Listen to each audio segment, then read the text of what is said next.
Okay, so hello everyone. Thanks so much for joining us. I'm going to go ahead and kick off our program here, but before that, I've got a few little housekeeping items. So, first and foremost, welcome to Marxism and Queer Liberation: Why Socialism Needs Queer Liberation and Queer Liberation Needs Socialism.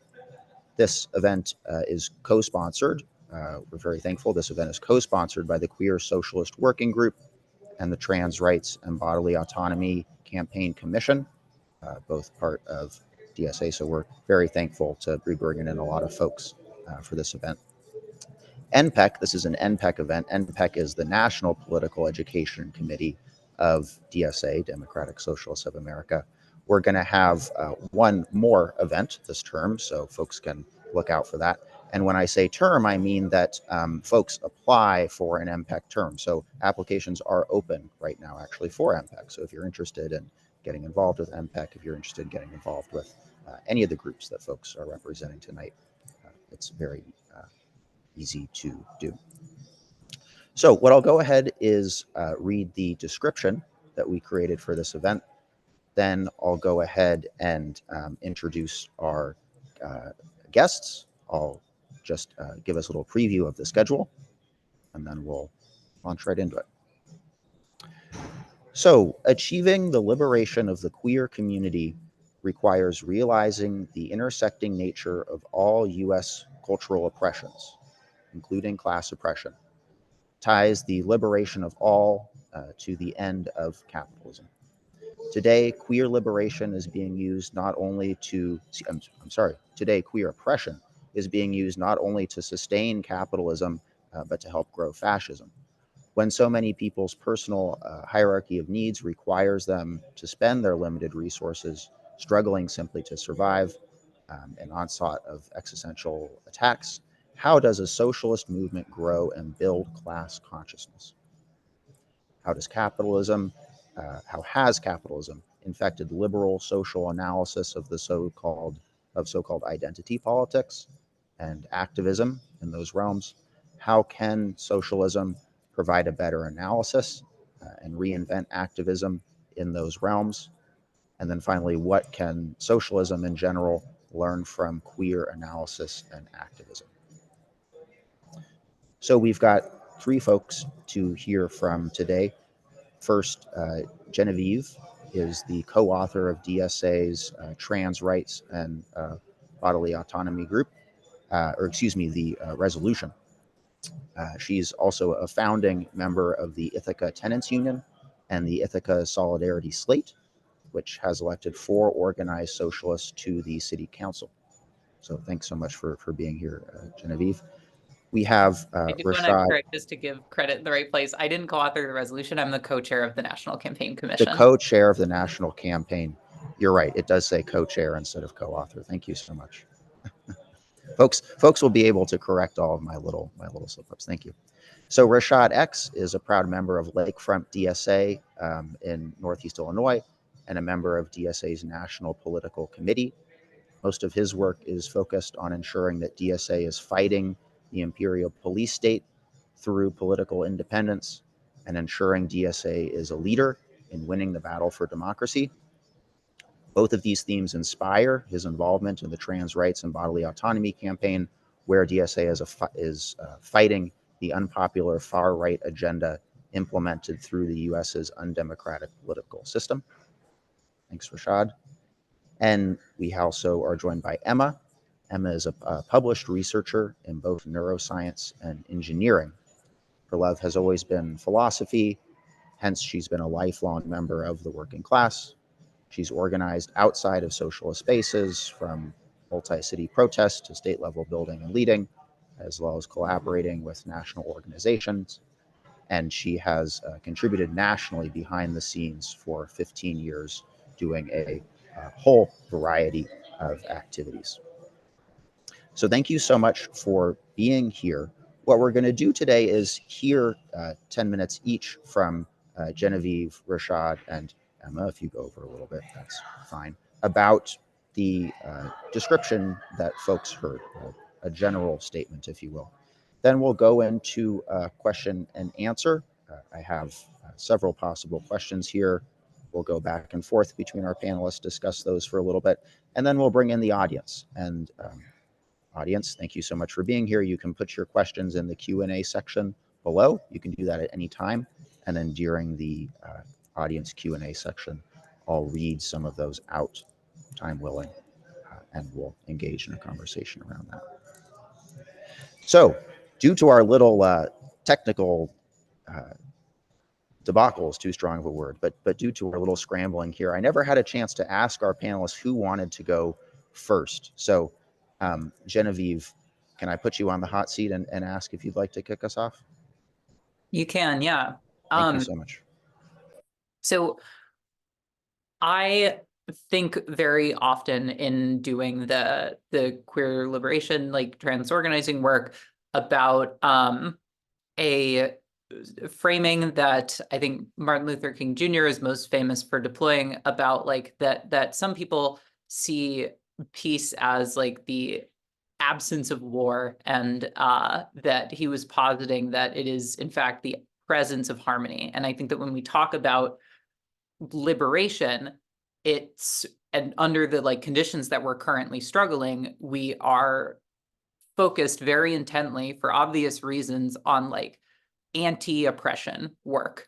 And in our sort of practical and immediate reality, like the idea of creating liberation and creating harmony for ourselves is functionally equivalent with the idea of like stopping oppression and stopping this sort of systemic violence that's perpetrated against oppressed people.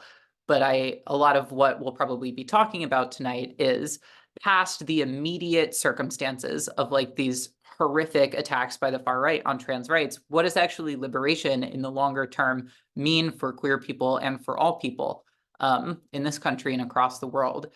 I do want to, though, in my opening comments, talk about actually what sort of queer and trans liberation means to our enemies. I think that it's pretty fair to say that for a lot of recent human history, the philosophies of socialism and the philosophy of fascism have been locked in a battle for control of society, and that even in places where like there's a neoliberal capitalist sort of like centrist quote unquote control of a government or an economy, there are fascist fringes that are struggling for power. There are socialist fringes that are struggling for power. And that describes the state that we're in America today, although fascists are much closer to control of our government than socialists are. Fascists have always focused very early on in their political organizing on targeting queer and trans people. Folks may or may not know that when the Nazi Party was coming to power in Germany, the first of many book burning, raid type things that they did, which became like an iconic symbol of their party style of politics, was at what was translated to English, the Institute for Sex Research, which was at the time the world capital of research and like medical technology development around queer and trans healthcare. They burned research that was the only place in the world that existed in understanding trans healthcare. They took lists of the trans patients and then later used those, like took those back to their party and later used them to hunt down and exterminate trans people. They lynched the first ever transgender woman to receive sex reassignment surgery in the course of that book burning. And there's a very like deliberate reason that they chose that target, and that fascist movements have always chosen those targets very early on. And that's because fascism as an ideology is built on biological hierarchy, or I could say hierarchy in general, but they're very, very intent on biological hierarchy. And they believe in men over women. They believe in white people over Black people. They believe in justifying and manifesting these hierarchies that are core to their ideology. In particular, when it comes to gender oppression, in their mission to institute white male supremacist hierarchy and control of society, they are very, very threatened in establishing those hierarchies by anybody who crosses the lines of those sort of what they believe are biologically deterministic categories. And so when it comes to like just queer people having same-sex attractions and relationships, or even scarier to them, trans people actually changing our gender, that is threatening to a core foundation of fascist ideology. And they know that they have to eliminate it in order to enact their agenda. What's hard about that for them is that queer identity, unlike other, marginalized identities, like particularly race, is not in any way genetically inherited.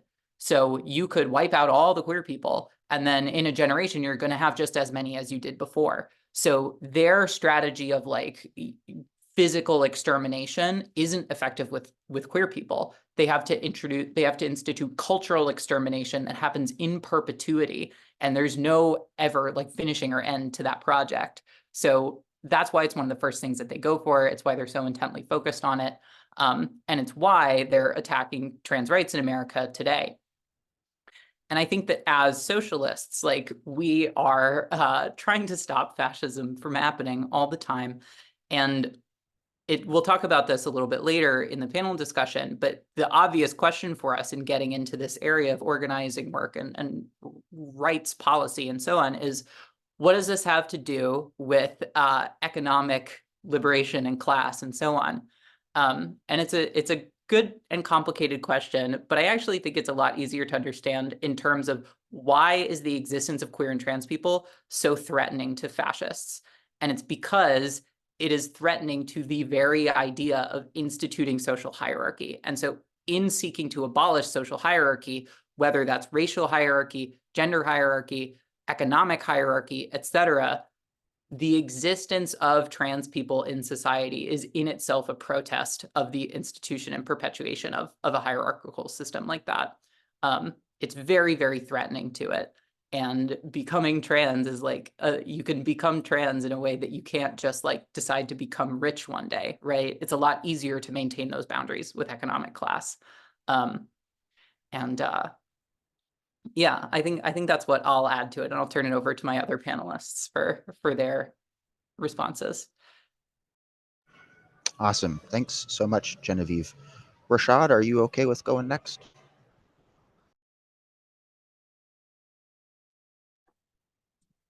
Rather than answering the question why queer liberation needs socialism and why socialism needs queer liberation, I'll be addressing why queer liberation needs revolutionary social democracy.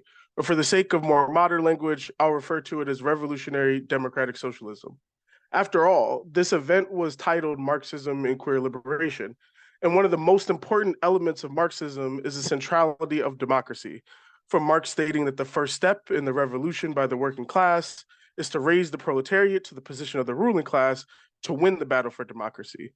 To Engels, stating that the democratic republic is the form of the dictatorship of the proletariat, to lesser known comrades in the Spanish Civil War who did not limit their horizons when the bourgeois state co-opted the framing of a democratic republic. They instead said, we are not fighting for a democratic republic. A new day is dawning, which is the socialist republic. A Marxist politics that incorporates this history of recognizing the centrality of democracy to socialist transformation is what I call revolutionary democratic socialism. Revolutionary because it opposes the current state form and seeks to smash it and install a government in service of the working class majority. It is to be compared to reformist democratic socialism, which limits its horizons on winning seats within the existing undemocratic state and trying to use that existing state machinery to begin socialist transformation of society. Queer liberation needs revolutionary democratic socialism because to eliminate the political conditions leading to queer oppression by the state means eliminating the tools the right is using to implement its minoritarian agenda. These tools, such as the Senate, the courts, and the Electoral College, each of these institutions are bulwarks against the anti-queer, anti-trans, and anti-bodily autonomy agenda, and they are all enshrined in our nation's undemocratic constitution. A revolutionary democratic socialist approach seeks to unite the struggle for pro-queer reforms and the defense against anti-queer legislation and merge that with the struggle for a new democratic constitution and to establish a democratic socialist republic with universal and equal suffrage, with proportional representation in a single federal legislature, combining both chambers and the executive branch and the legislative branch, and ultimately ending the influence of money on politics. Luckily, with the passing of our new 2024 program, DSA has declared its revolutionary democratic socialist orientation. We state that our mission is to win the battle for democracy, that our ultimate goal is to win a democratic constitution, and that we seek to use this working class democracy for the working class majority to transition to socialism. So a revolutionary democratic socialist approach also needs the movement for queer liberation, because it is a movement at the front lines of combating anti-democratic state institutions, proving time and time again through ballot initiatives from Kansas to Ohio, and I know to my comrades in Florida who are going to win, that the working class majority doesn't agree with the right wing's culture war.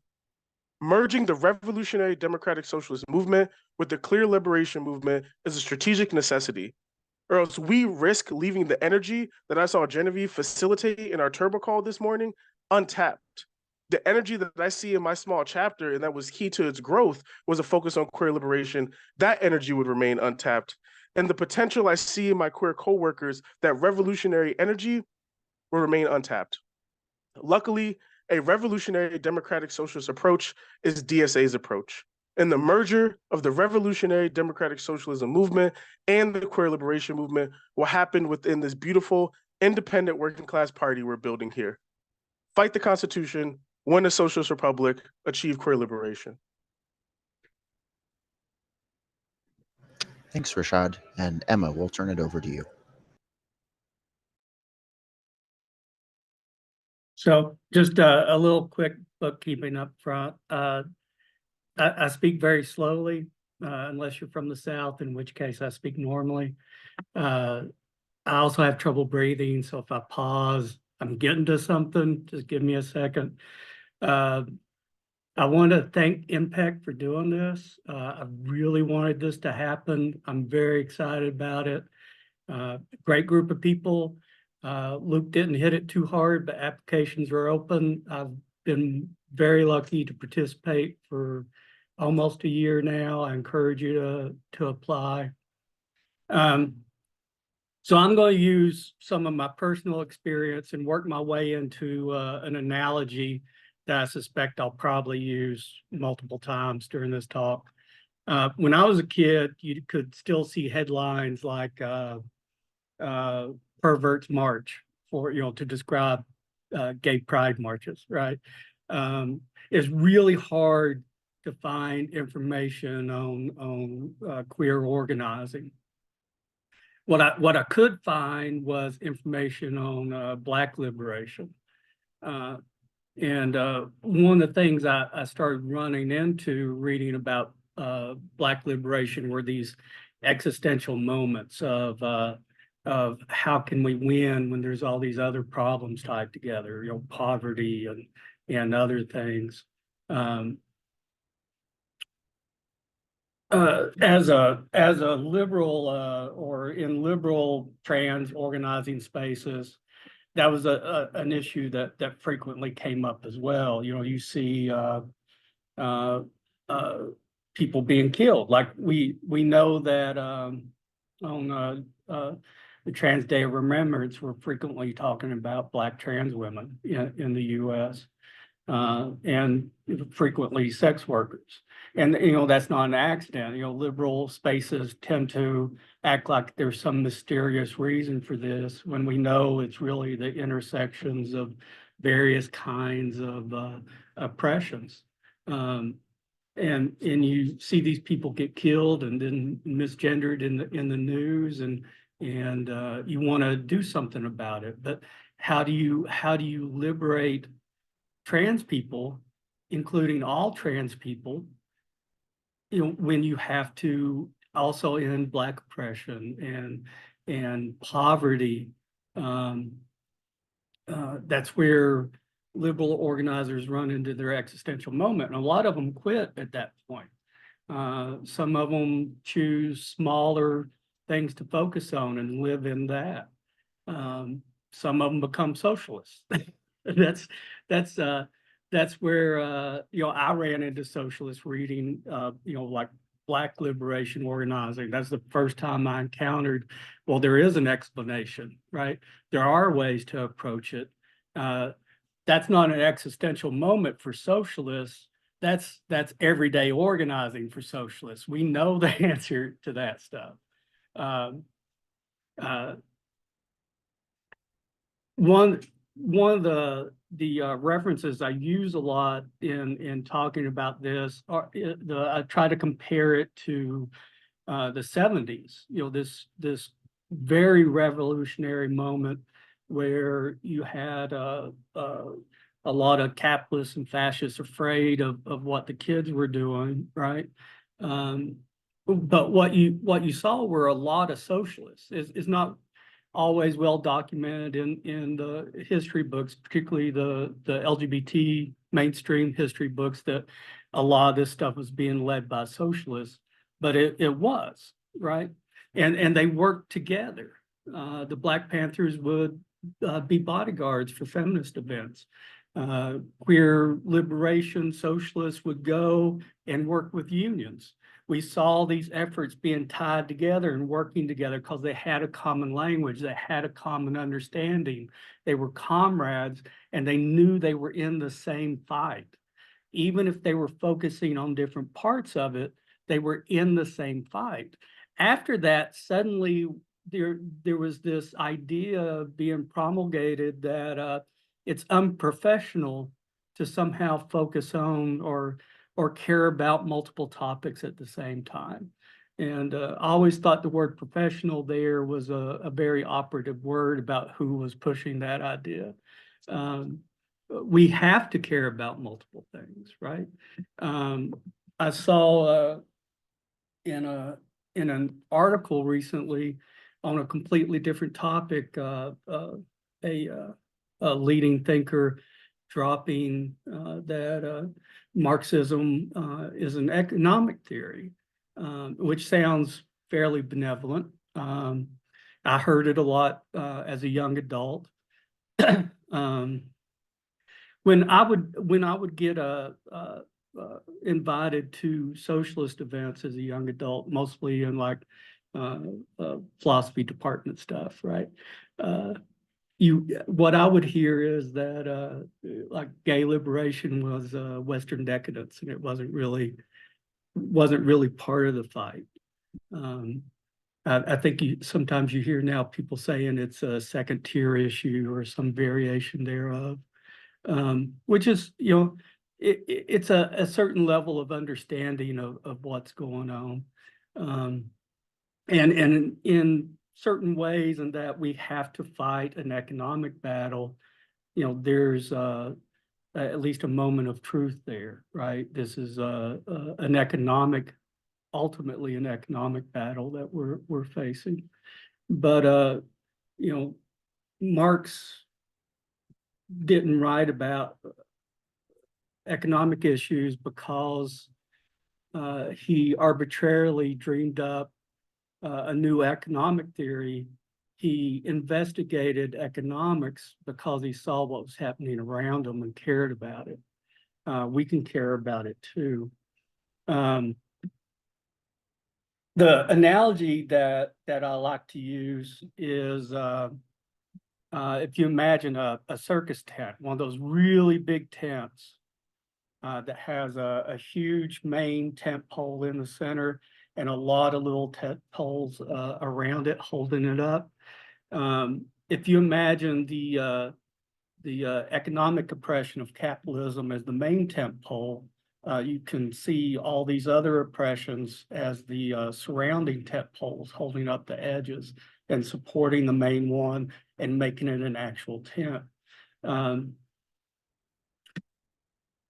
We can, with sufficient force, batter the main tent pole and take the tent down. It's certainly possible. But what's a lot easier is to start rocking all the tent poles like they did in the 70s. And then these various things that support capitalism pull against each other and work against each other. and it takes a lot less force and a lot less effort. It's to our benefit and to everyone's benefit to pull these issues back into mainstream socialism where they belong, where there are trained leaders and organizers with good socialist analysis of what's happening. And I guess I'll let it go there. Thank you, Luke.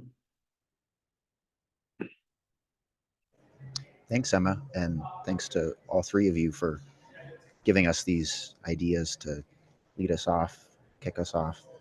So I have some pre-planned discussion questions. I figure I can put a few of these out there. I know that already folks have connected and discussed these issues a little bit, so there might be a little bit of overlap. But now I think is our opportunity to dive in a little bit. So I'll put the questions out there. Folks, the three of you, as you feel so moved to answer them, can come off and we'll have a little bit of a discussion. We'll keep this going for about 30 minutes or so, and then we'll turn it over to the audience for Q&A. And just once again, folks in the audience, feel free to put your questions in the Q&A. Any provocative thing that comes up as we're having this conversation, that's the spot to put it so it doesn't float away. So this is to kind of continue what Emma was discussing a little bit, but I'm curious, how do you all think Marxism and the struggle for clear liberation interacts? Do they have separate goals and ideologies? Do they support one another? Or are they more intimately connected in some way? All three of you have touched on that a little bit, but I was hoping we could bring that out.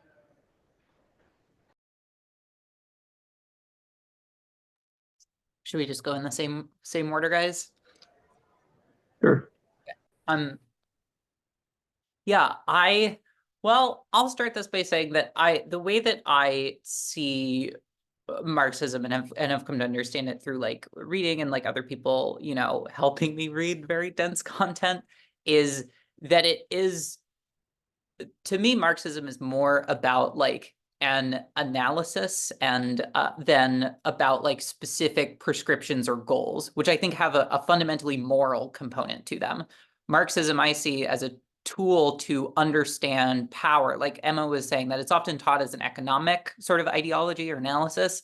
I think even deeper than that, it's one about power. Like it quantifies money as like a way of storing, transmitting, etc., power. And so I think that so often, I mean, this is the clearest in financial stuff. If you look at how like the United States Treasury or how like the people who run global banks and things like that are talking about how they are setting up the economy to advantage capitalists and disadvantage the working class, they themselves are using Marxist analysis because it's a fundamentally like accurate, and it's the best sort of like thought technology that we've developed for understanding how power and economy interact in the world. And so I see the struggle for queer liberation as like best equipped to understand its own position in society, understand our oppression as queer people, understand that the solutions go beyond sort of like liberal advocacy and like bodies and spaces stuff, as requiring Marxism as an analysis of power in order to equip ourselves to organize for our liberation and to understand how our oppression intersects with other forms of oppression, and understand that, for example, like it's not a coincidence that at the same, I mentioned on the trans rights and bodily autonomy kickoff call where we had a very famous trans legislator named Zoe Zephyr there, who was kicked out of Montana's state legislature by Republicans last year, that it's not a coincidence that at the same time that was happening in Tennessee, they were removing a Black legislator from that legislature for advocating for his children and his community's children. And like where Zoe Zephyr was advocating for her community's children, it's not a coincidence that right now, as the state of Texas is trying to investigate a trans rights organization and like get them to give up their membership list so they can investigate trans parents for their children, that the legal construct that that organization is using to defend itself is the legal precedent for it was established when the radical right tried to subpoena the NAACP's membership list during the civil rights movement. It's not a coincidence that, as Emma was saying, that in hate crimes against trans people, 80% of those are specifically against Black transgender women. And the existing sort of like very like vibey liberal analysis of like, we should love everybody, that doesn't really fully answer the question of why are these forms of oppression intersectional? Why do, when you live in a so-called safe state for trans people, where you have like social and medical rights, why is it still that trans people are 8 times more likely to be homeless than people who aren't trans? And from how I see it, a Marxist analysis of our economy and fundamentally of how power is arranged in society is the only way to accurately and fully link those things and understand the solving of all those problems as fundamentally interconnected.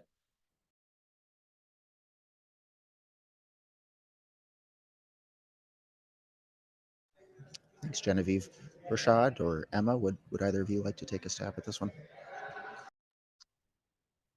Thanks for kicking us off, Jen. Lots of themes agree with there, and would definitely want to build on.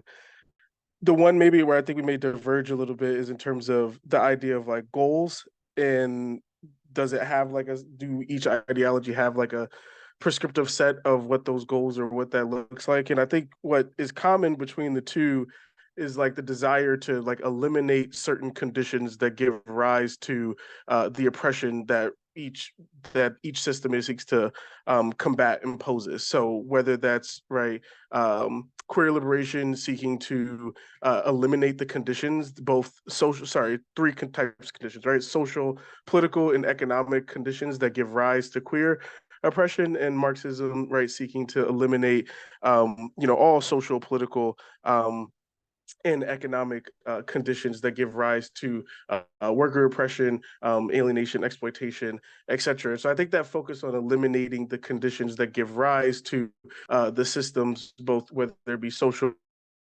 hierarchy or whether it be economic modes of production, are both innately tied to the goal of eliminating certain conditions and creating a new set of conditions that will give rise to a new set of outcomes, right? What would it take for queer oppression to not be the dominant part of the contradiction, but right, queer liberation to remain dominant and to like stay dominant? What would it take for working class rule to not be, in a position of not being the rulers of society? What would it take for us to maintain and stay rulers of those societies? So again, answering those questions and thinking about conditions, both social, economic, and political, I think are two pretty similar things there.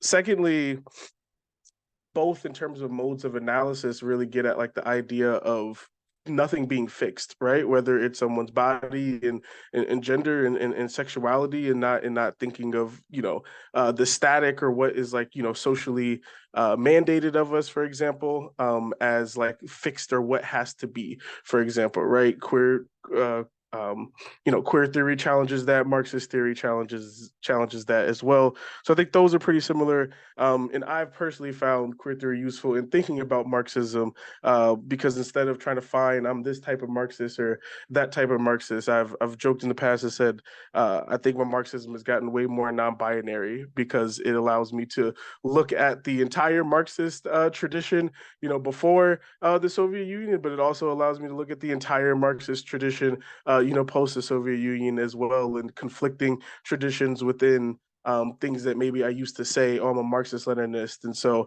I disagree with, this Trotskyist thought or something like that. But queering up my Marxism a bit has allowed me to really soak in and use our entire Marxist tradition. Oh, that was fun, Rashad. Thank you.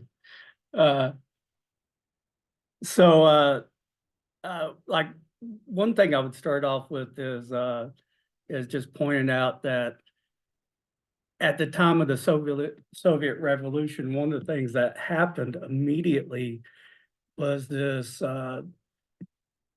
sudden queer liberation, this sudden proliferation of queer rights. You had rights to marriage. Suddenly there were people doing trans surgeries. We've lost a lot of the records of this stuff, and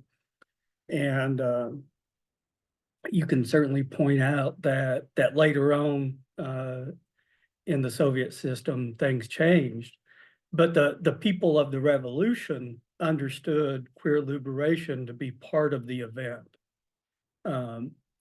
So I mean, if you want to deny that, go ahead.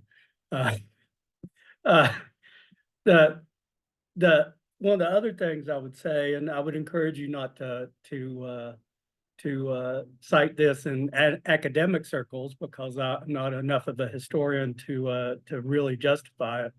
But if you look at the events of like World War II era, we're basically told that the gay community developed because gay guys suddenly got together in the army and decided it'd be better if they lived closer to each other, and started living in San Francisco, and gay community grew from there.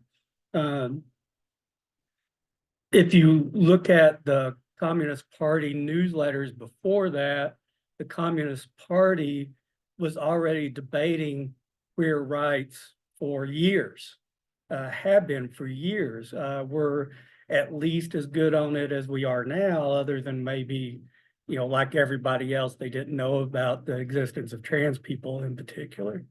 But to be fair, I think it was probably lack of knowledge. I suspect, and this is where you should be careful who you discuss it around if you don't want to be told you're wrong.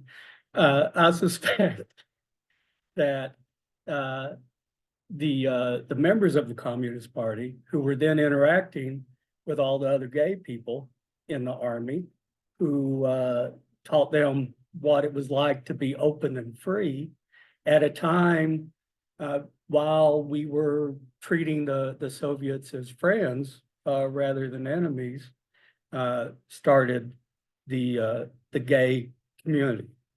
I think the very origin of the gay community in the U.S. owes itself to the Communist Party. Certainly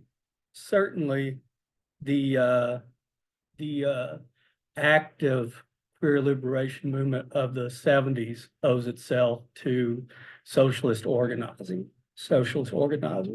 If you look at the leaders for decades there, they were socialists. A lot of times in queer history or LGBT mainstream history, their socialist ties aren't mentioned, but you can find it if you look for it. More what I would say is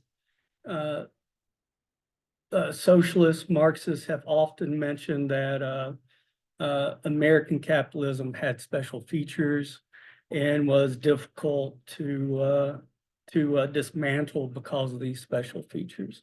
And one of the most obvious of the special features was racism. You could split the community, you could split people along the lines of race. And then, since you could oppress some people a lot, you could oppress others as well.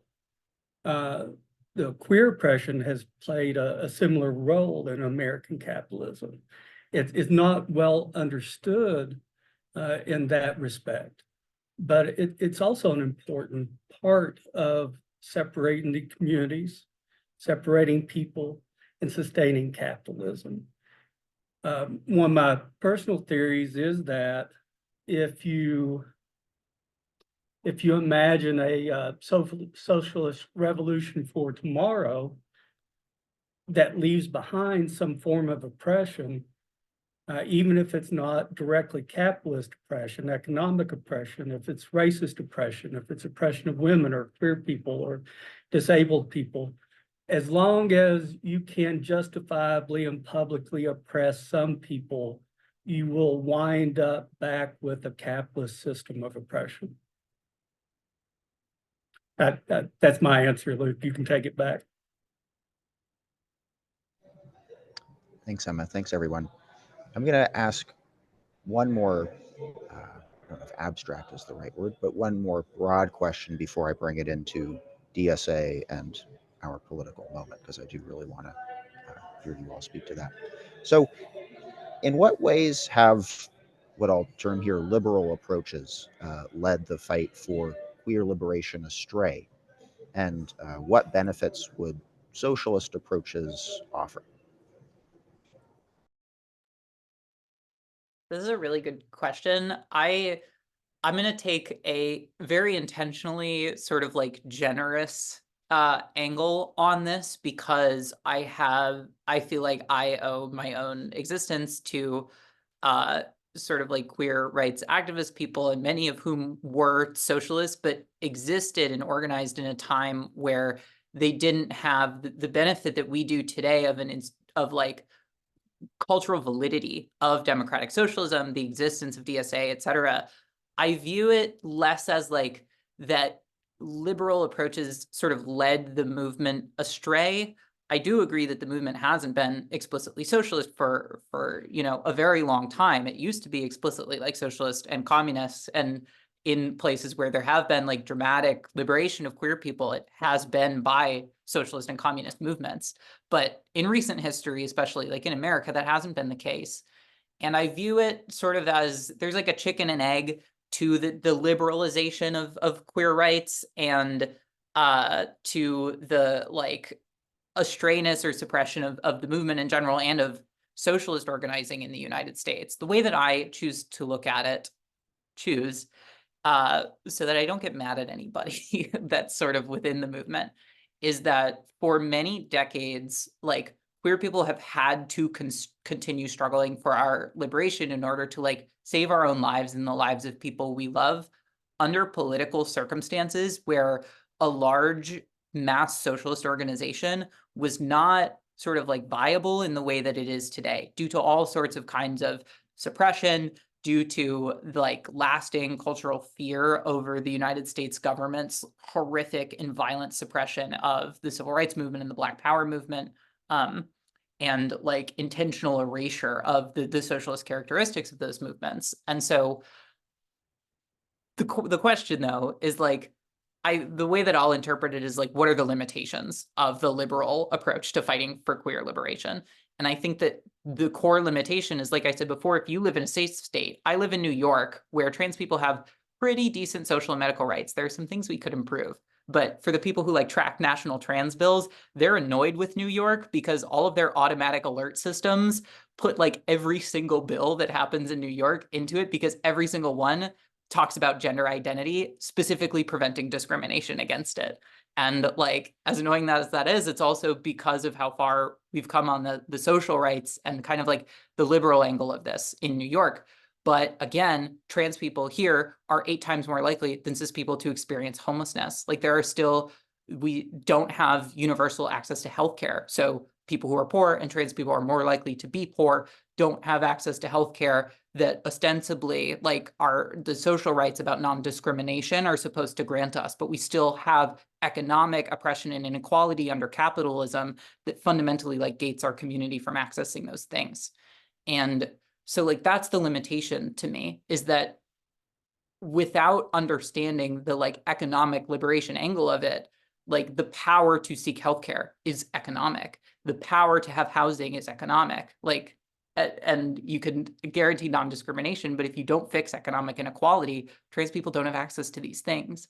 And it's also like a major obstacle for movements for socialism, for movements for like identity-based liberation in America, has been a lack of intersectionality, so to speak. That you can't have a mass political movement that isn't multiracial. You can't have a mass political movement that doesn't include queer people. Like, if you recreate these forms of oppression, like sort of as Emma said, you're like, it's a tool to get us to oppress ourselves. And so like breaking that ceiling and connecting the fight for queer liberation to broader struggles for economic liberation, for racial liberation, et cetera, like, is the only way that these things themselves can advance is by being part of something together, which is sort of how socialists look at all sort of like organizing, is that we're stronger together. We only have this mass collective power if we build it together.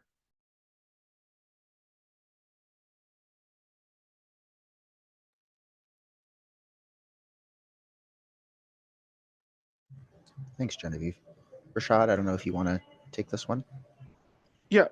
So building on what Jen said, I really like how Jen mentioned like the progress that like liberal like pro-queer movements have gotten us. And I think like where those gains have gone in terms of like the social wins and like a kind of a mass cultural change and benefit, like socialist job is to finish the job when it comes to the economic right angles of it and the political angles of it as well. And borrowing from Emma, I'll use some parallels to like the Black liberation movement and national liberation movements, for example. And I think about Frantz Fanon's conception of cultural nationalism, right, versus revolutionary nationalism. And did the social inclusion or social inequality that dropped that either led to the formerly like nationally like oppressed, or whether racially oppressed in the U.S. or queer people who are oppressed, did it lead to a complete transformation of the economic and political system that gave rise to that oppression, or did it just put queer people in high places, Black people in high places, right? The former colonized in high places. And I think that's where liberalism has gotten us, because it was meant to reconstitute the political and economic systems that gave rise to that oppression and the need for that oppression in the first place, right? It's how, in the same vein, you got the first Black president dropping some of the most bombs on the nation that he was supposed to be from, played it up that he was from Kenya and dropped the most bombs on Africa. AFRICOM got ramped up, for example. I was just in San Francisco for the NPC meeting, and talking to them and hearing what they deal with is a lot of cops with pride flags, right?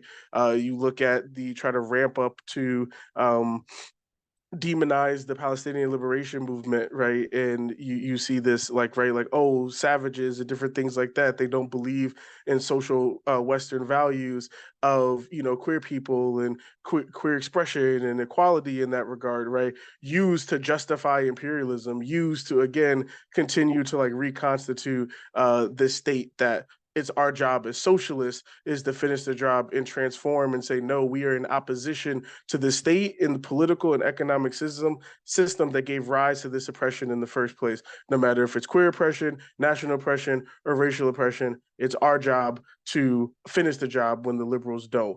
Even if they take us far socially, it's us to take the economic fight, and it's up to us to take the political fight.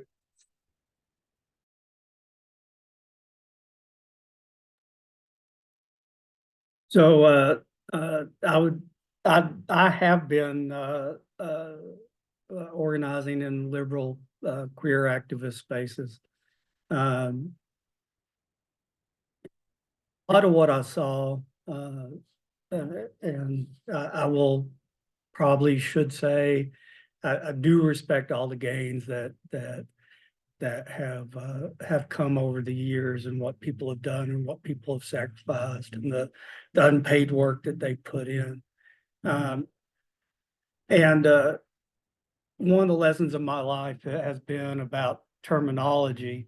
So I will say that when I'm using the word liberal, part of what is inherent in it to me, which really ruins the surprise and the point I wanted to make later, part of what's embedded in the word liberal for me is an acceptance that some people are better than others.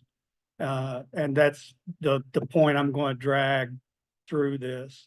What I have seen in liberal organizing is LG organizations, or at best LGB organizations, actively organizing against trans rights, right?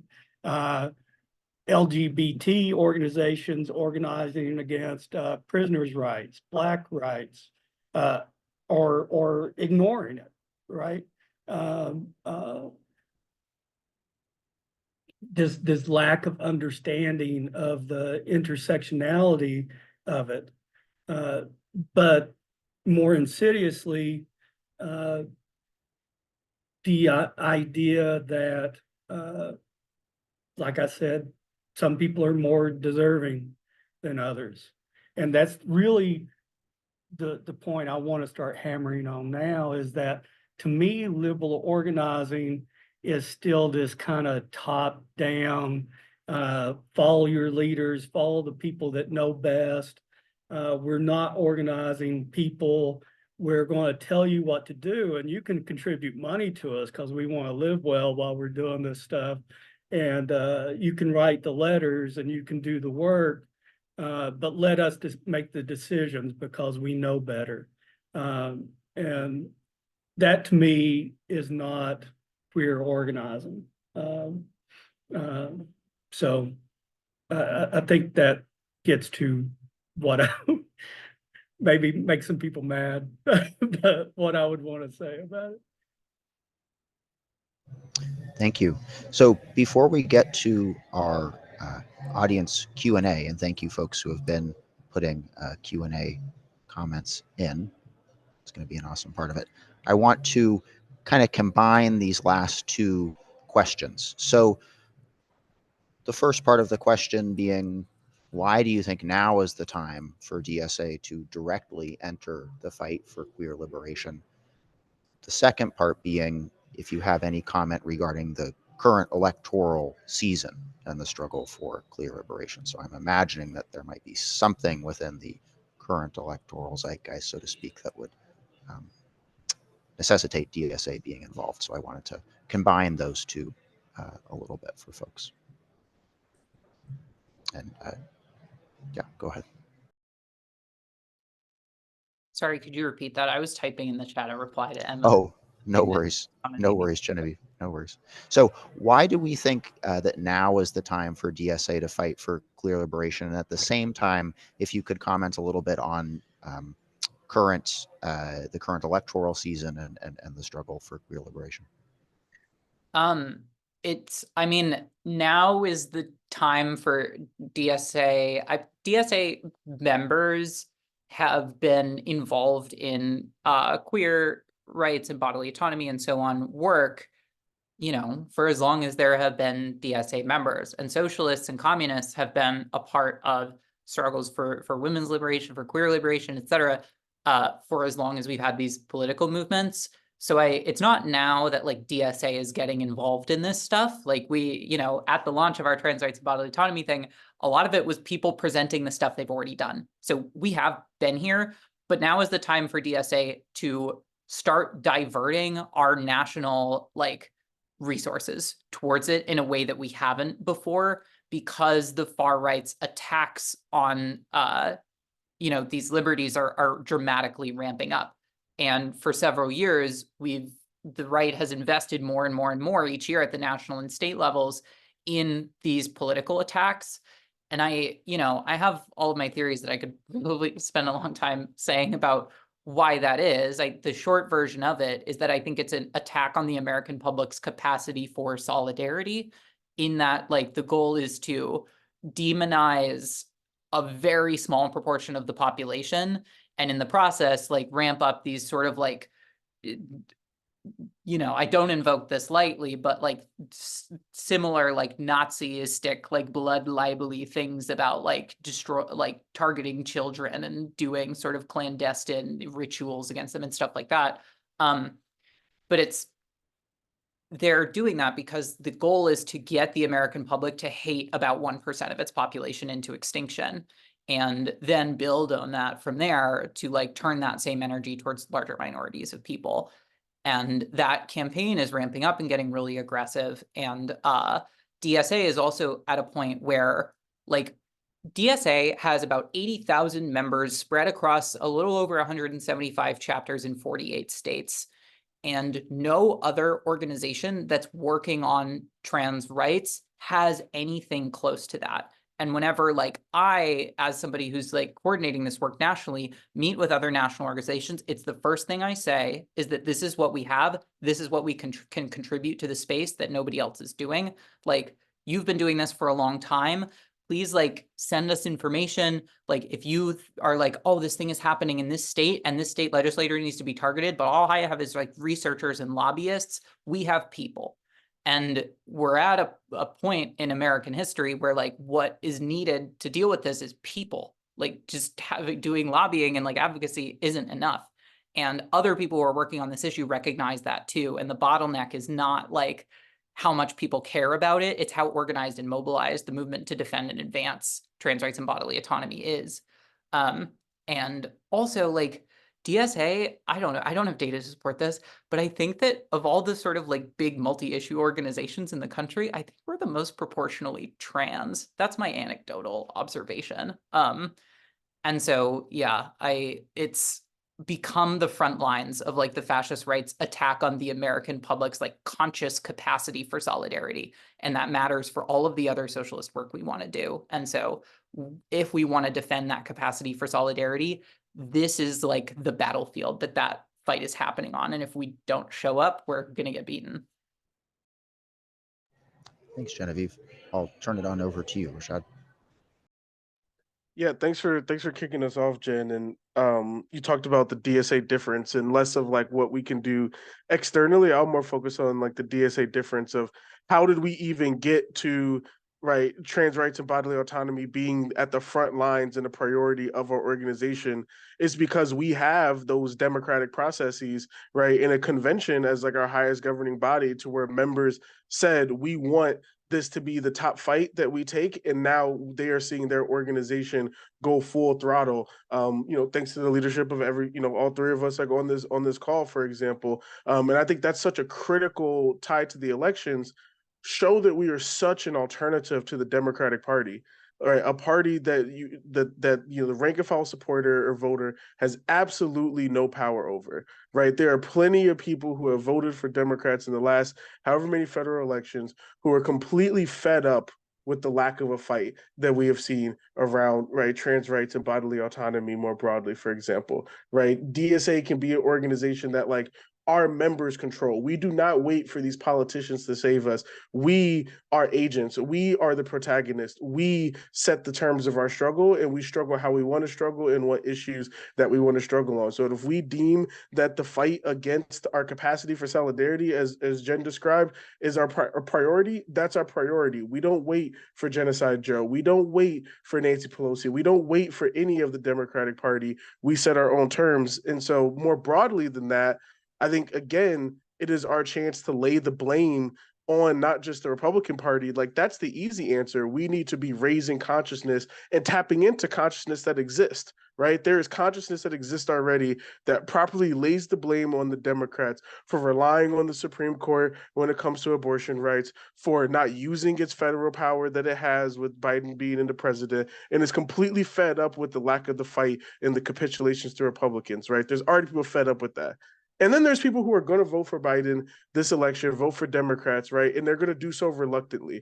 And DSA has the opportunity to speak to both of those audiences and say, no, we are opposed to both of these forces. We do not equate both of these forces, right? And the Republican Democrats is the same, but we are opposed to both of them because neither of them is going to be our pathway towards liberation collectively. We need an independent force, and DSA can present that independent force that shows up and then also allows democratic input for people to become protagonists in the struggle. And it's no longer Democratic politicians that's going to save us. It's our DSA members ourselves that are going to save us.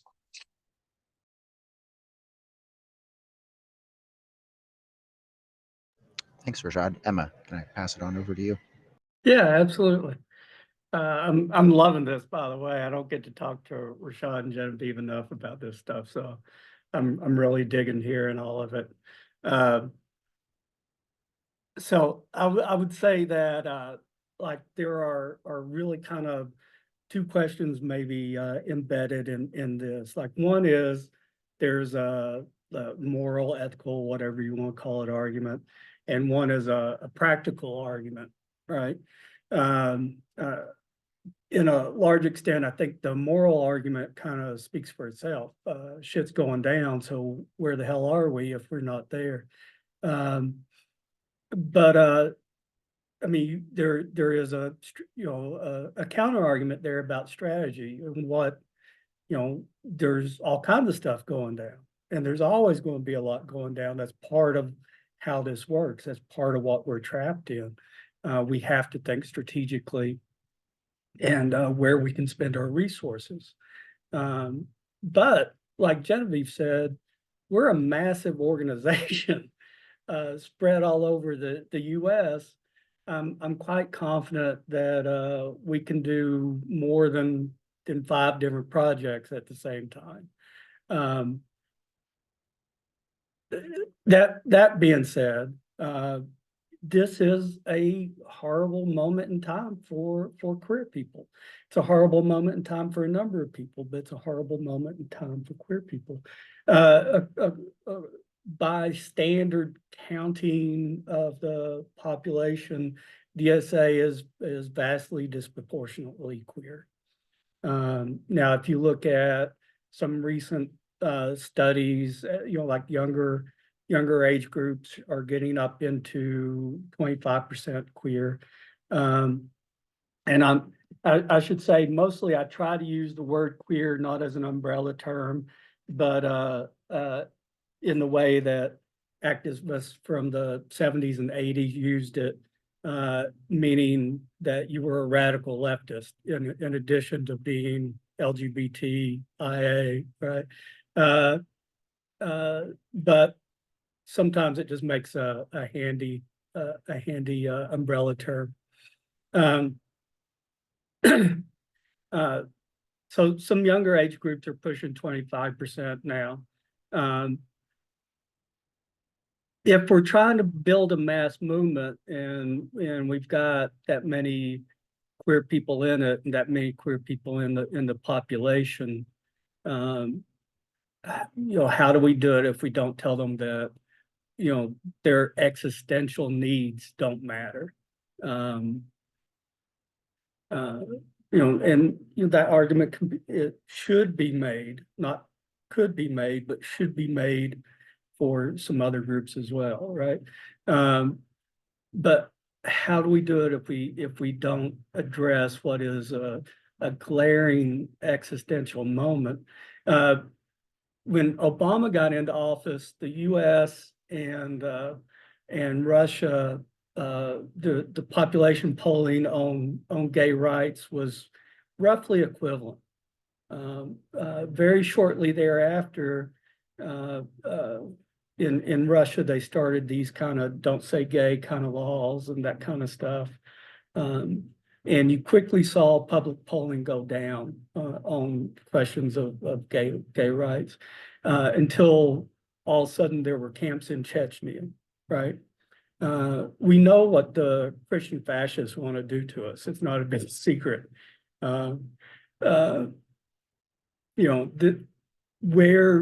Where queer people end up, like Genevieve was alluding to earlier, is where the rest of the country is going to go to. So if we care about democracy and opposing fascism, this is the moment to do it.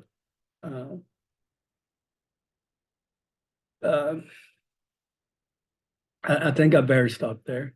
I appreciate it, Luke. Oh, thanks, Emma. So what I'm going to do is try and combine 3 of the questions that we have here in the Q&A, and I figure I'll pose the question, and I know when folks are hearing a question live, it can take a little while to stew on it and come up with a response. So I'll ask the question, and I'll let you 3 sit on it just a tiny bit, and then whoever feels so moved to respond, go ahead. We don't necessarily have to go in that particular order. But I want to frame this question around talking with other people. Best practices, how do you do it, so on and so forth. So there are multiple parts. How would you all talk with someone in the queer community who's against socialism? How would you integrate that? How might you talk with folks in a way that brings them out of particular silos? So working groups, commissions, and engages with issues together. We've talked a lot about the connection of different issues. And then more generally, how would you describe the relationship between queer liberation and a lot of these broader movements around reproductive justice that include cis and straight people, abortion access, HIV criminalization, and then how should queer people relate to the coalitions around them, and how should socialists orient to them? So in general, how should we imagine these different groups of people, different coalitions, so on and so forth, ideologies interacting, relating to each other, and how do you have that conversation, I suppose, with folks, is what I'm trying to get at here. So I'll give you all just a little while to kind of stew on that one, and then please, as you feel so moved, go ahead and speak up. I will say, who's not me, go first, because I've gone first for all of these. I'll go first, and y'all can jump in when you want to. I'm trying to keep everything that was just asked in my head. One thing I would say is that the queer community is still oddly, transparently socialist, right? Right. Yeah, and trans people in particular. So there are certainly people that aren't, but as far as a singular community, trying to pull from a singular community, a socialist approach to queer people is probably about as easy as it's going to get. So let's do it. But what I often have been using inside DSA, and I think it would work well outside DSA with other types of activists, is that circus tent analogy I was talking about. How far are you going to go with what you're doing if you don't start addressing the intersectionality? And the idea of the main tent pole being economic oppression sneaks the socialist perspective in there, even if you don't name it, right? So I've found that works pretty well, and it gets people thinking and kind of seeing how, in a simple way, that everything's tied together. There's something important I forgot, Luke. What am I missing? Or I'll just let somebody else go if somebody else is ready to jump in. It's a complex question I posed. I'll let folks continue on. I'll say that I mean, to answer it really, the question of like how to talk to like a trans person or a queer person who's like opposed to socialism very directly, I kind of like split this into 3 parts. The first part is like, look at who our enemies are. It's the fascist right. I've never met a queer person who isn't ready to acknowledge that these people are fascists. They pay attention to what they say about us, and they know they want to exterminate us. And so like, look at who our enemies are. Second, like, look at how just trying to triangulate the centrist position is when people are actively like have a deep ideological political movement around exterminating us. If the only opposition to that is just trying to like surface the majority public opinion and just like represent that in order to get elected, that is exactly why there is this example, and this example of Democrats caving on trans rights. Like, and again, every trans person is aware of these, is frightened by them, and is frustrated by them. So like the logical conclusion of this is that the only way to actually like put up meaningful opposition to a fascist right-wing ascendant political movement is to have a strong left-wing political movement. Just having a fascist right in a center, like, it's just going to drag that center towards that right. And I do like trans people have all sorts of like different reasons. Trans people who aren't in DSA have all sorts of different reasons for not being in DSA. And I don't necessarily like push people super hard that like I think there's a difference between agreeing that like something like this needs to exist and like having to be a part of it personally. I try to be gentle with people about that, but I think that that works really effectively at least getting them to agree that something like this has to exist. And then if they want to get politically active, come be a part of this. But as Emma said, I've actually not really had this experience of a trans. I don't want to. So I've talked to a lot of like trans organizational leaders of like policy organizations and people in like congressional offices and journalists and legislators and so on. And I don't know, I won't blow up anybody's spot, but a lot of them in private agree with what we're doing. And I want to say that on this call because the minority of these people are DSA members. The majority of them identify as democratic socialists. And I think that we should think seriously as an organization about why there are these people who are at the forefront of the struggle for trans rights in America who don't feel, I'm not going to like air their specific reasons, but they agree with us ideologically and they are skeptical of us organizationally. And like, I think there are things that we could do better to make ourselves like an environment that more people who agree with us ideologically and are ready to be politically active about this can feel comfortable being a part of DSA. But that being said, like there was another question, there was another sort of thing in there about how we interact with organizations outside of DSA. That's the thing that you missed, Emma. And this is a topic that's really interesting to me because like for sort of areas of like organizing and like that DSA is really involved in and believes are really important. And I'll pull out the examples of labor organizing and Palestine solidarity organizing. For those issue areas, the established kind of like vanguard of those movements are like, we would consider them to be kind of like more politically radical than DSA in some ways. Like we have labor unions, and then we have like the Palestinian solidarity organizations, and neither of those you could really describe as like liberal. Yeah, there are unions that have like leadership that is sort of complicitory and like isn't, there's like reform that needs to happen, but fundamentally like unions are class struggle organization. With trans rights and queer rights in general, the vanguard of this movement is largely like liberal nonprofit organizations. And that presents a struggle for us in like understanding how we relate to being a newcomer to this scene. Is like that the people who have been leading this for a long time is not like banner waving, like, like oppositional force to the Democratic Party, like, meeting workers where they're at in their workplaces and organizing them.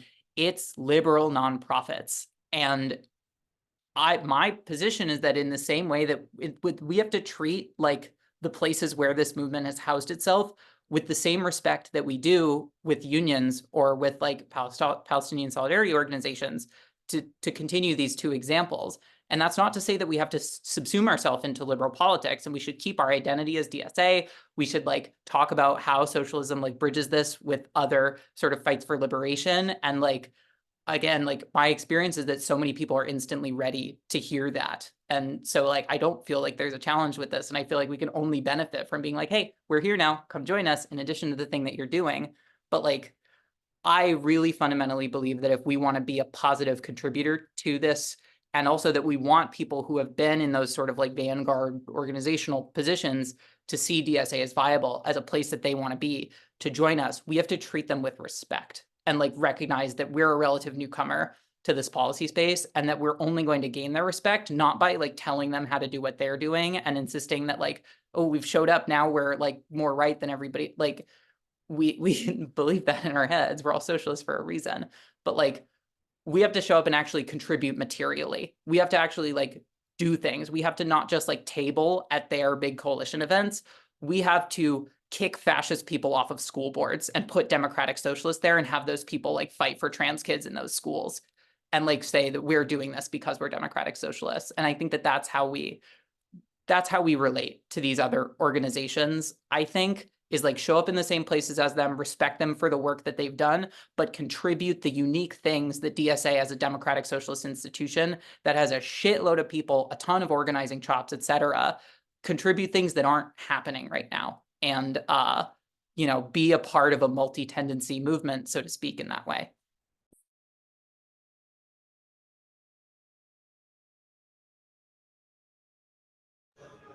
Thanks, Genevieve. Emma or Rashad? Rashad, I don't know if you want to take this one too. Yeah, excuse me as I try to get my congestion out the way and not make faces at y'all this entire time.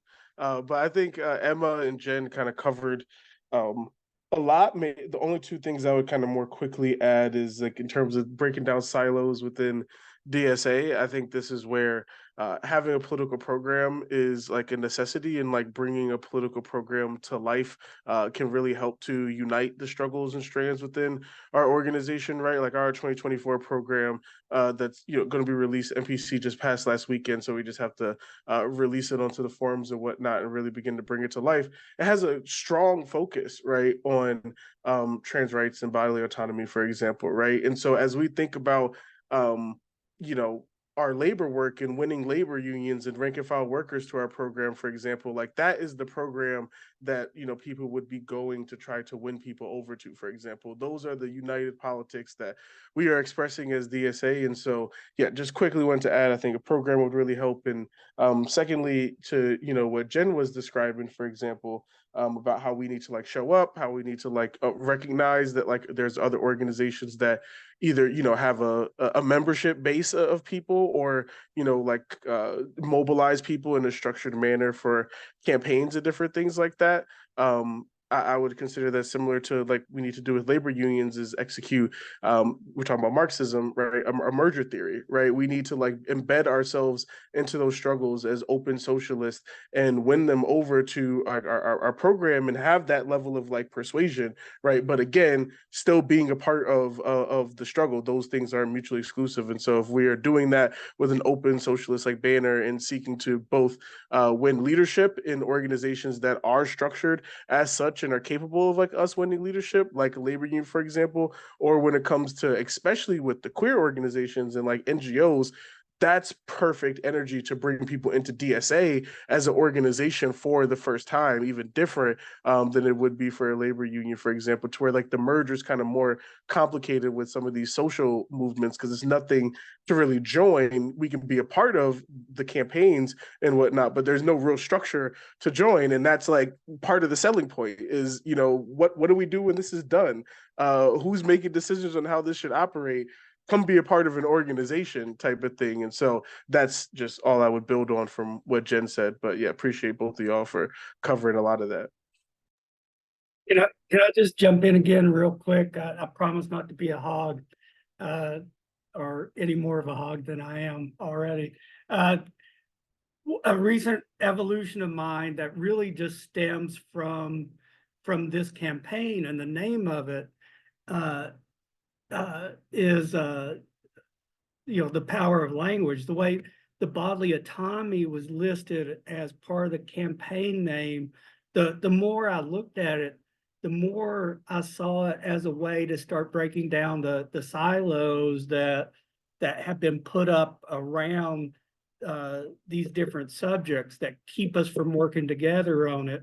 Now, personally, I've come more and more to use this just bodily autonomy as the name for the work. But I do believe in the power of language, and I do believe that coming up with words that show our socialist analysis in this regard can produce a lot of change. That's it. I also want to jump in and add one more thing. It's really short. This is super practical. If you're in a DSA chapter that has like a repro justice working group, a queer socialist working group, a socialist feminist working, like we've had all of these sort of like ad hoc structures that all of this different work has been out. I have like so many chapters have come to me, people who want to do like the trans rights work and been like, I'm struggling with all of these existing formations in my chapter. Like the best advice that I could give you guys as people listening to this for that is to be like, okay, now like this has existed in all of these different sort of places. Now DSA's membership has instituted at the national level an umbrella that contains all of these things. So it's not that these other sort of like formations and working groups have to disappear. In fact, they shouldn't. Like, but there should be, if you're going to start like a trans rights and bodily autonomy organizing thing, like all of those different things show up to that and are all part of it. And maybe that has structural implications for your chapter over time. Like my local chapter structure has like changed one way and changed back and whatever so many times over the decades. That's like normal and natural. But for like our practical immediate task, it's like you don't actually have to deal with the question of like, which thing is this housed under? Like, or do we have to like get rid of these things and create it? It's just like we have an umbrella for all of this now. And we're like going to organize this day of action. We're going to maybe do some like campaigns this year or whatever. Don't overthink it. Just bring everything under one umbrella because that's what the DSA membership has voted to do. That's my tip for you. Thanks, Genevieve. So before we close out by hearing from Allison, who's going to speak a little bit about the relaunch of the Queer Socialist Working Group, I did want to see if I could tie in the remaining 3 questions into one, and I just can't do it. So what I'm going to do instead is read them and just let you choose the one that speaks to you the most. They are concerned with different topics, I think, distinct enough that, you know, I'll just let folks respond to the one that speaks to them the most. So the first one here is the material causes of queer oppression. How do those arise? And in tandem with that, why might it be that certain sections of the working class would buy into an ideology that doesn't benefit them materially? So that's one, kind of let that stand there. The second one being what lessons we can take from Marxism and queer liberation when it comes to social reproduction, and then how might that impact our campaigns. And then the third one, returning to the theme of fascism, and how do we integrate our conceptions of queer liberation with a more, with George Jackson's conception of fascism, perhaps, which holds that fascism is not an ideology, rather a method to allow capitalists to create a reaction based on the contradictions they themselves create. So fascism, social reproduction, ideology a little bit. I'll let you all speak to those a little bit before we conclude. I'll jump in real fast and start with the first one, or try to address the first one anyway. So like historically, our version of capitalism, like we touched on earlier, has been very heavily dependent on like racism, sexism, in very painfully obvious ways, right? So not to beat up on this is not anyway.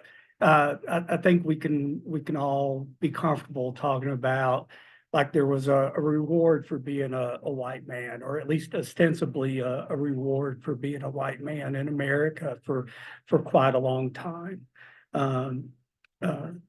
But when you have those systems of oppression where you know, a cis man's going to remain a cis man. That's what it means to be a cis man, right? A white man's going to remain a white man. You can't suddenly subject a white man to racial oppression. But like at the height of conformism, or at least what I would call the height of conformism in America in the 50s, what you did see was a lot of people being ostracized for being queer. And queer at the time, if you look at a lot of people who have analyzed this, wasn't simply being LGBT, right? Or gay and lesbian at the time, right? It would have been being odd. You didn't fit in, right? In this broader sense, you can start to understand why you know, people always attack socialists for being queer and queer people for being socialists. You know, that McCarthyism duality carries to this day. If you're standing on a street corner with a sign, you're going to hear pejoratives from both angles, usually simultaneously, right? You could attack people for not fitting in. And in that way, you didn't have to, you know, while you know, a white guy could understand that oppression was okay because they were seeing Black people being oppressed. So they knew that the system could oppress people. You know, how do you keep good control over them if there is not some form of oppression you could subject them to at will? So there is that constant threat of being labeled as queer, and then you see that carry on to today. I mean, that's one of the reasons why queer people have trouble landing good jobs, receiving lower pay, and you know, one of the reasons why trans people have such a hard time holding jobs, and such a hard time holding jobs that interface with the public in particular. You know, being visibly queer breaks that rule and makes life freer for everyone, which is not the goal of capitalism, right? So I said that rather roughly, but I think I got there. I'll let it go with that. Thanks, Emma. Genevieve or Rashad? Luke, could you just repeat the two questions? I see the one in the Q&A, Sure. the one about fascism. What was the other Sure. one? Sure.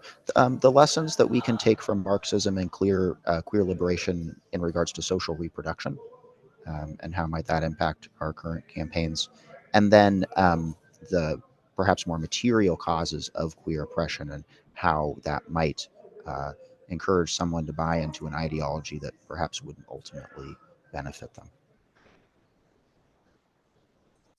Rashad, is it cool if I take the sort of like the queer theory-ish family one and you take the fascism one? Cool. Yeah, this is and I'm looking at the Q&A question here, and it prefaces this by mentioning that in the hundreds of anti-trans bills we've seen in recent years, there's almost always an exception for intersex people, so preventing adolescents and adults from getting gender-affirming healthcare while doing non-consensual surgeries on children. It seems this is designed to enforce a cis heteropatriarchal binary where the fascist right sees as the foundation of the family. And then it's like, what lessons can we take from Marxism and queer liberation when it comes to social reproduction?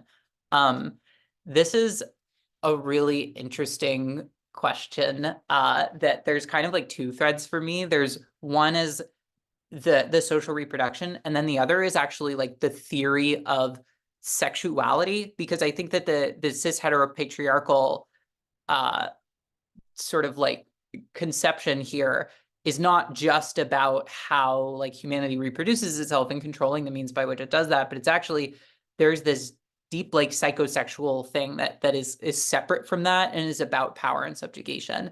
But I'll start with the social reproduction part, which is this kind of like leads in nicely from what Emma was saying, which is that, and to some of the other questions that have been submitted here about like relating to struggle, like finding things that can bring in cis and straight people that talk about abortion access, HIV criminalization, et cetera. And ties together what we've been talking about this whole time with why like a socialist perspective on this is necessary, something that links these different forms of oppression and like liberation under one ideology, because the enemies that we have, for them, like the oppression intersects. They are oppressing all of these. We have this common enemy. They see these things as intrinsically linked. And so do we. And for when it comes to social reproduction, like that is what robbing people of bodily autonomy ultimately exists to do, is to take the people who are on top of a hierarchy and put them in a position to decide what happens with social reproduction and by extension, humanity's labor power. I mentioned in the chat earlier while someone was talking that like pretty objectively, the largest advance in bodily autonomy in human history is the abolition of slavery.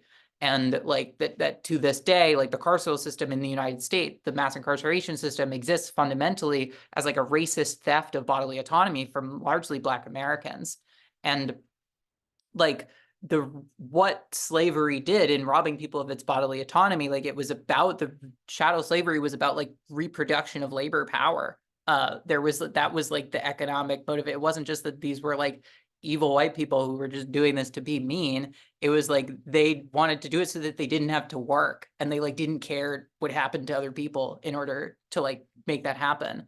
And even though that's not exactly the circumstance that we're under today, like fundamentally the motivation is the same. It's to like create this biological hierarchy in order to control how humanity and thereby labor power is reproduced and then controlled once it's reproduced. So I think that that's like, how does this affect our campaigns? I don't know. It's the thing that we've said the whole time about like how we need to bring a socialist perspective to this so that it like, we don't just like win a bill and then our nonprofit like loses its funding because there's nothing else to fight for. It's like we have a sustained movement here that's building itself across kind of issue areas.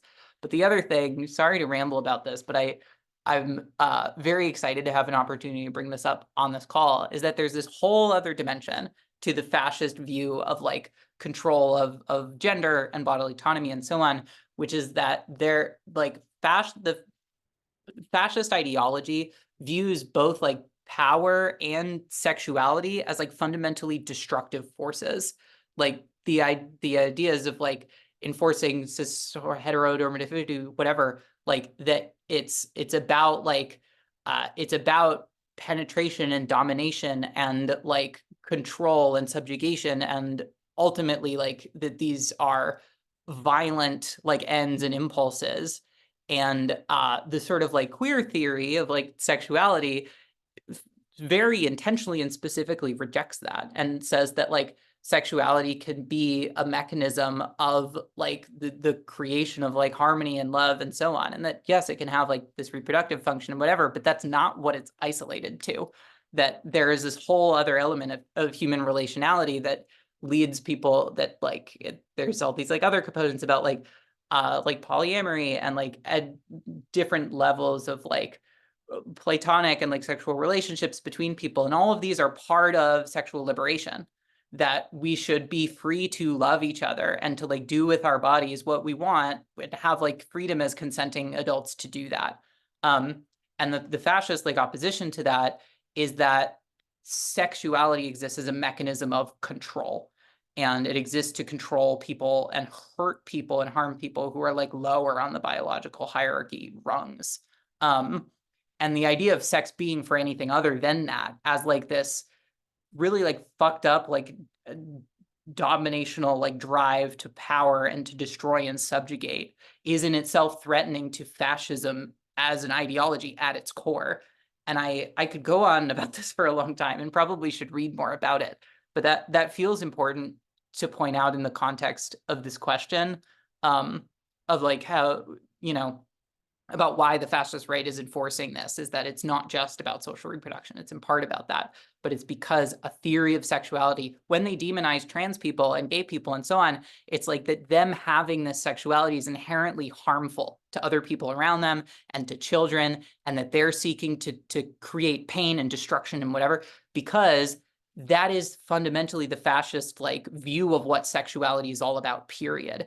And this is where like when there's like turfism and stuff come up, and this sort of like gender critical or like radical trans exclusionary radical feminism, whatever, like the bridge which bills itself as less left wing and liberatory for women, but it's fundamentally just like the fascist view of gender and sexuality, based on like biological determinism of your like sexual characteristics and attractions. And also it fundamentally views sexuality as destructive and harmful, and like male sexuality in particularly as destructive and harmful. And the people who are, you know, I could go on about this forever, but that's like why the turfism like isn't actually left wing and isn't like at the end of the day becomes actually aligned with the far right, and like they're sort of like social media influencers are hanging out with the right-wing social media influencers, is because at the end of the day they view sexuality as harmful and not like a tool of like, I don't know, like joy and liberation and whatever. Yeah, I'll stop talking about it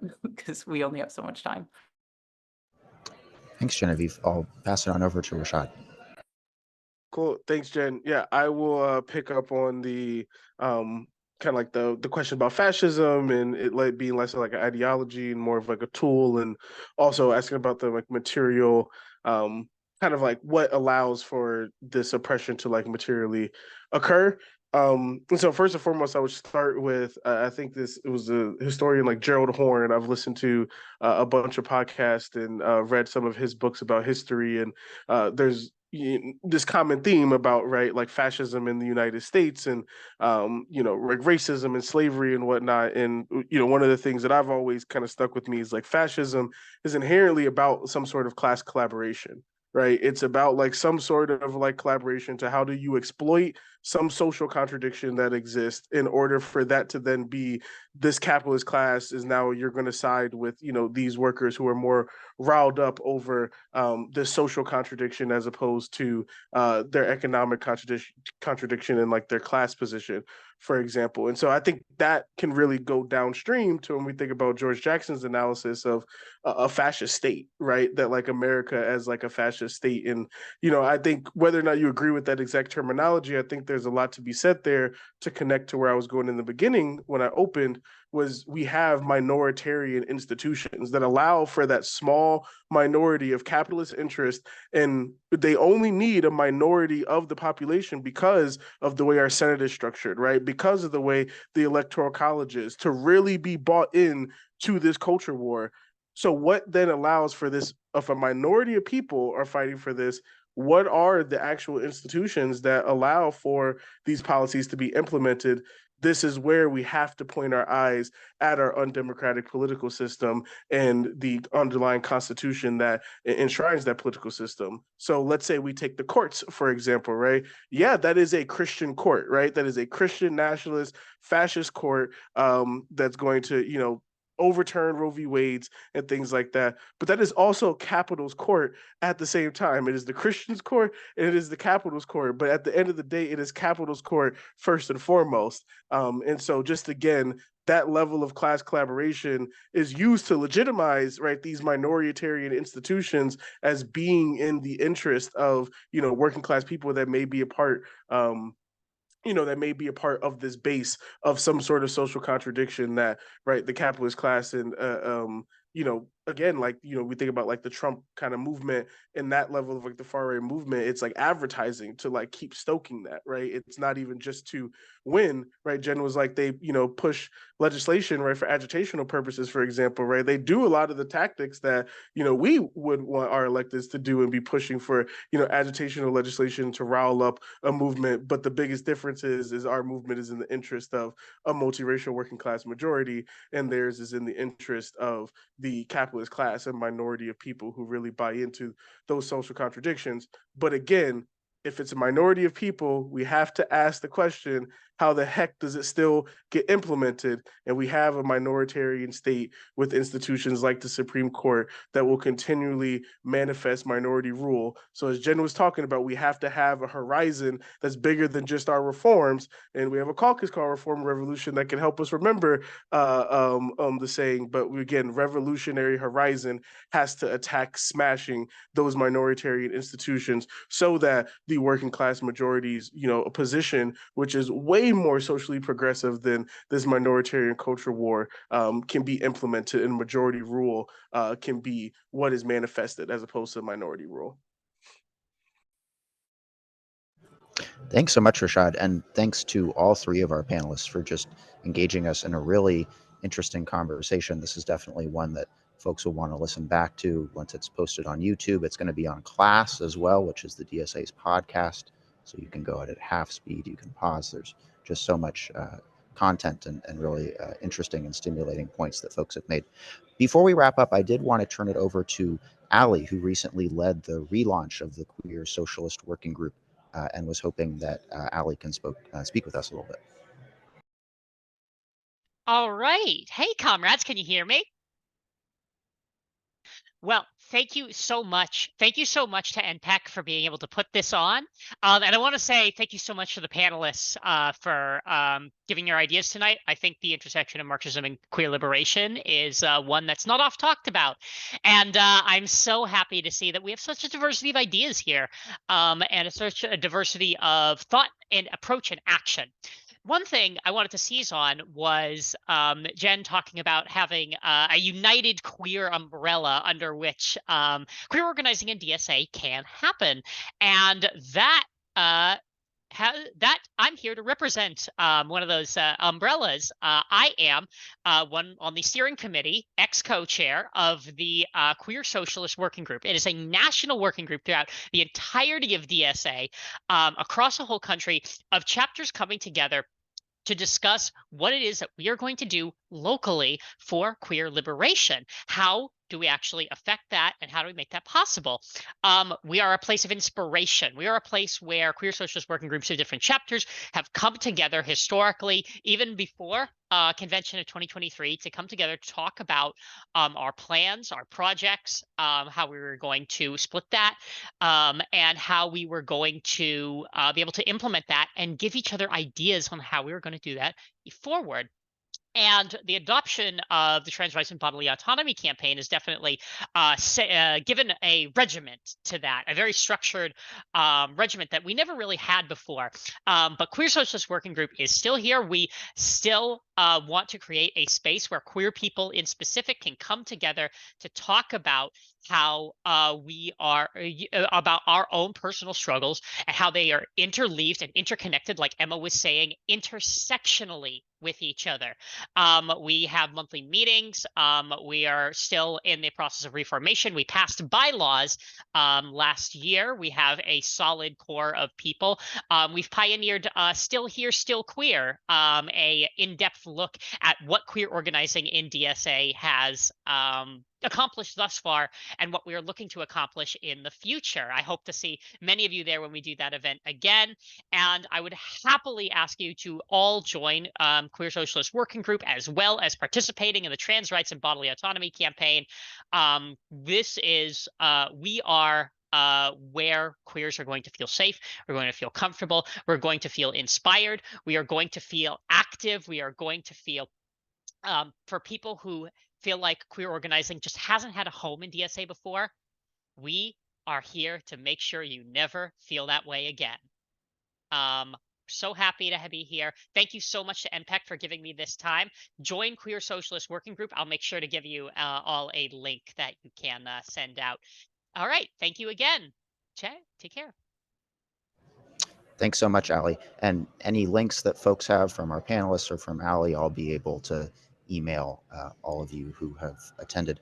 Before we conclude, though, I do want to put 2 links in the chat myself. The first one is DSA's NPEC's website, and there you can find the application to apply to NPEC, help us continue to put on awesome events like this. I see there's also another link in the chat here. And then the other one is Class, which I mentioned, which is DSA's podcast. Talked with the great producer of Class, and they'd very much like to make the audio here into a podcast episode as well. So it'll get spread far and wide. So with that said, I really want to give a thanks to our panelists, everyone who spoke, to the folks who tuned in to listen and share your awesome questions. Really appreciate it.